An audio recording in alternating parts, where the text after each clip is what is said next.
ভালো কাজে বাধা দেওয়ার কে? ওমরের ফ্যান ফলোয়ার মানবিক কাজে বাধা দিল এবং ছিনতাই করলো ঠাকুরগাঁওয়ে। এটা রাজশাহী, এখানে সবাই বিশেষ করে আসছিলাম চিকিৎসার খরচের জন্য, টাকা সংগ্রহের জন্য, ভাইরাল সাইমনের জন্য।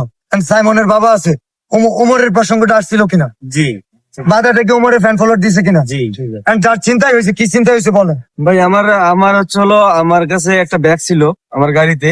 সে ব্যাগের মধ্যে আমার ডাক্তারের কাগজপাতি, আমার ড্রাইভিং লাইসেন্স আর আমার কিছু টাকা 3000 টাকার মতো ছিল, আর আমার কাপড় চোপড় ছিল। সেই ব্যাগটাও আমার চিন্তা করে নিছে ওমরের ফ্যান ফলোয়ার। আমি বলি ঠাকুরগাঁওয়ে 3000 টাকা আমি দিয়ে দিতে পারবো, কিন্তু ড্রাইভিং লাইসেন্স আর কি কি ছিল আমার কাগজ, এই জিনিসগুলো উমরের ঠাকুরগাঁওয়ের এক একটা সাবস্ক্রাইবার না, এক একটা হচ্ছে ভাই। এই ছিনতাইকারী ভাইগুলোর কাছ থেকে এই জিনিসটা ওমর ফেরত এনে দিবে, অথবা তার এই ছিনতাইকারী ভাই ব্রাদারের মাধ্যমে পাঠাবে আগামী 24 ঘন্টার মধ্যে। যদি না হয় এই উত্তরবঙ্গে উমর বয়কট। এন্ড উত্তরবঙ্গে আসলে এই ছিনতাইয়ের জিনিসগুলো গাইবান্ধা থেকে আসছেন, গাইবান্ধার একটা মানুষের জিনিস ঠাকুরগাঁওয়ের একজন ছিনতাই করে ফেলে।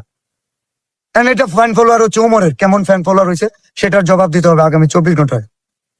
এই দেশে ফ্যান ফলোয়ার নিয়ে যা খুশি তাই করা যাবে না তো।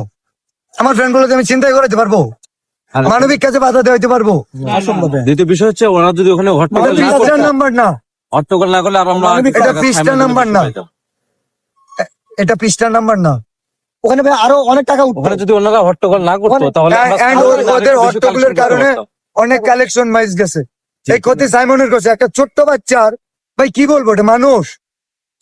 তোরে লাখ লাখ মানুষ ফলো করে ভাই, তোর অনেক সাবস্ক্রাইবার, তুই মানুষের হেল্প কর। তুই বাচ্চা 1 টাকা দিছে ওমর? না না 1 টাকা দিছে?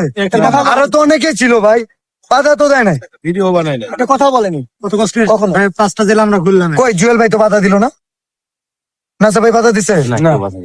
ভাই আমার খারাপ জিনিস নিয়ে সমালোচনা করতেই পারো, যেটা ভালো লাগে না, তো ভালো কাজে বাধা দেওয়ার কে?